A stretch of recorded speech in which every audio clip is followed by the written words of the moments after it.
Happy New Year ပါအားလုံးနှုတ်ဆက်ပါတယ် Happy New Year ပါမင်္ဂလာရှိတဲ့2026ခုနှစ် January လ1ရက်နေ့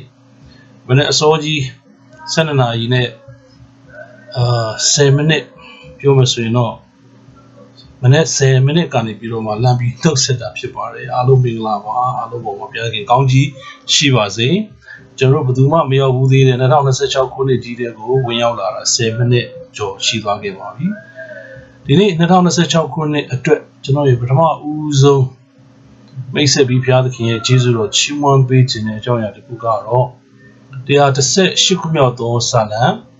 ပိုင်းငယ်24မှာဖြစ်ပါတယ်။ဤနေ့ရက်သည်ထာဝရဘုရားစီရင်တော်မူသောနေ့ရက်ဖြစ်၍ယနေ့ဝမ်းမြောက်ရွှင်လန်းကြကုန်အံ့နှုတ်ကပတ်တော်မှာဖော်ပြပါတယ်။ဒီနှုတ်ကပတ်တော်ကဘယ်ချိန်မှဖတ်ဤနေ့ရက်သည်လို့ပဲတမန်ကျမ်းစာမှာကျွန်တော်တွေ့ရမှာဖြစ်ပါတယ်။အထိပ္ပယ်ကတော့ဘုရားသခင်ဖန်ဆင်းတဲ့နေ့ရက်တိုင်းဟာကောင်းမြတ်တယ်။ဘုရားသခင်ဖန်ဆင်းတဲ့နေ့ရက်တိုင်းဟာအမြဲတမ်းပဲပြီးပြည့်စုံနေပါတယ်ဆိုတာကိုဖော်ပြတာဖြစ်ပါတယ်။ဒါကြောင့်နေ့ရက်တိုင်းမှာကျွန်တော်တို့ကျေးဇူးတော်ချီးမွမ်းခြင်းနဲ့ထိုနေ့ရက်တွေကိုဖန်ဆင်းတော်မူသောဘုရားသခင်၌တာယာမွေ့လျော်နိုင်ကြဖို့ရန်အတွက်လို့ကဒီ2026ခုနှစ်ဒီ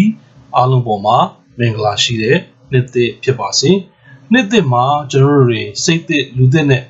ကြိုးစားပြီးဘုရားရဲ့အမှုတော်မြတ်ထဲမှာပါဝင်စေခံကြရအောင်။ဘာကြောင့်လဲလို့ပြောရင်ချီဆောင်သိမ်းဆည်းခြင်းကာလအင်မတန်နီးကပ်နေပြီဖြစ်တယ်။ဒီချီဆောင်သိမ်းဆည်းခြင်းကာလနီးကပ်နေပြီဖြစ်သောကြောင့်ကဘာကြီးဟာပျက်စီးခြင်းဆိုးရုပ်ခြင်းဆုံးရှုံးခြင်းတွေများစွာနဲ့ရင်ဆိုင်ကြုံတွေ့နေရတာဖြစ်တယ်။ကျွန်တော်မြန်မာနိုင်ငံဒီပင်လင်းအကြီးမားဆုံးအခက်အခဲအကျပ်တဲကြီးနဲ့ကြုံတွေ့နေရတဲ့ကာလဖြစ်တယ်။ကျွန်တော်တို့မြန်မာနိုင်ငံကြီးအတွက်လည်းဆုတောင်းဖို့လိုတယ်။ကျွန်တော်နေထိုင်တဲ့ကမ္ဘာမြေကြီးအတွက်လည်းကျွန်တော်တို့ဆုတောင်းဖို့လိုတယ်။အထူးသဖြင့်တော့ကျွန်တော်ရဲ့အိမ်သားတွေအိမ်သူအိမ်သားတွေမိတ်ဆွေတွေအပေါင်းအသင်းတွေသူတို့တယောက်ချင်းစီတိုင်းကယ်တင်ခြင်းကိုရောက်ဖို့ဒီနေ့ချစ်စွာသောယုံကြည်သူညီကောင်မများကျွန်တော်တို့ရဲ့အဓိက